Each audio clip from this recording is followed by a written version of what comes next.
BJP के विधायक को जबरन सपा में उठाकर ले गया भाई।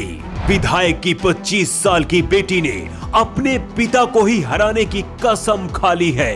जो बेटी विधायक पिता से जान से ज्यादा प्यार करती थी, वो बन चुकी है अब पिता की सियासी दुश्मन। औरैया जिले की बिधूना विधानसभा सीट से बीजेपी के विधायक है विनय शाक्य।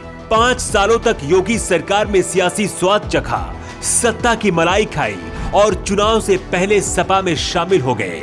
लेकिन अब सियासी रण में विनय शाक्य की बेटी रिया ही सबसे बड़ी दुश्मन बन गई हैं। विनय शाक्य को अखिलेश यादव ने सपा में शामिल होने का इनाम बिधूना से टिकट देकर दिया, लेकिन बीजेपी ने एक कदम और बढ़कर विनय शाक्य की बेटी को ही यहां से टिकट देकर सियासी जंग में बाप बेटी को आमने सामने कर दिया है।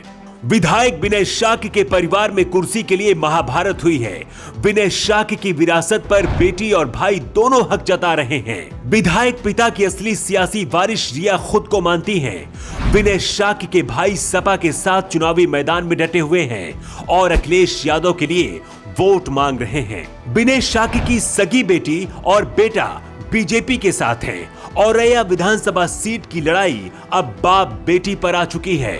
विनय शाक्य जब बीजेपी से सपा में शामिल हुए थे, तब बेटी रिया ने आरोप लगाया था कि उनके चाचा जबरन पिता को सपा ज्वाइन कराया है। बेटी रिया का कहना है कि पिता पैरालिसिस की बीमारी से जूझ रहे हैं। दादी द्रौपदी और चाचा देवेश शाक्य ने जबरन समाजवादी पार्टी ज्वाइन कराई थी पिता को। ऐसे में बीजेपी ने रिया शाक्य को टिकट देकर विनय शाक्य को उन्हीं के गढ़ में पछाड़ने का दांव खेला है। बिधूना से विधायक विनय शाक्य स्वामी प्रसाद मौर्य के करीबी माने जाते हैं। ऐसा भी कहा जा रहा है कि स्वामी प्रसाद मौर्य की वजह से ही विनय शाक्य के परिवार में एक कलह हुआ है। विधायक विनय शाक्य की राजनीतिक विरासत को संभालने के लिए परिवार में 2 धड़ बढ़ चुके हैं। बेटी रिया का कहना है कि मैं और मेरा भाई सिद्धार्थ बीजेपी के साथ हैं। मुख्यमंत्री योगी आदित्यनाथ हमारे आदर्श हैं। वहीं रिया का आरोप है कि पिता की राजनीतिक विरासत को चाचा देवेश शाक्य हड़पना चाहते हैं। रिया शाक्य 25 साल की है।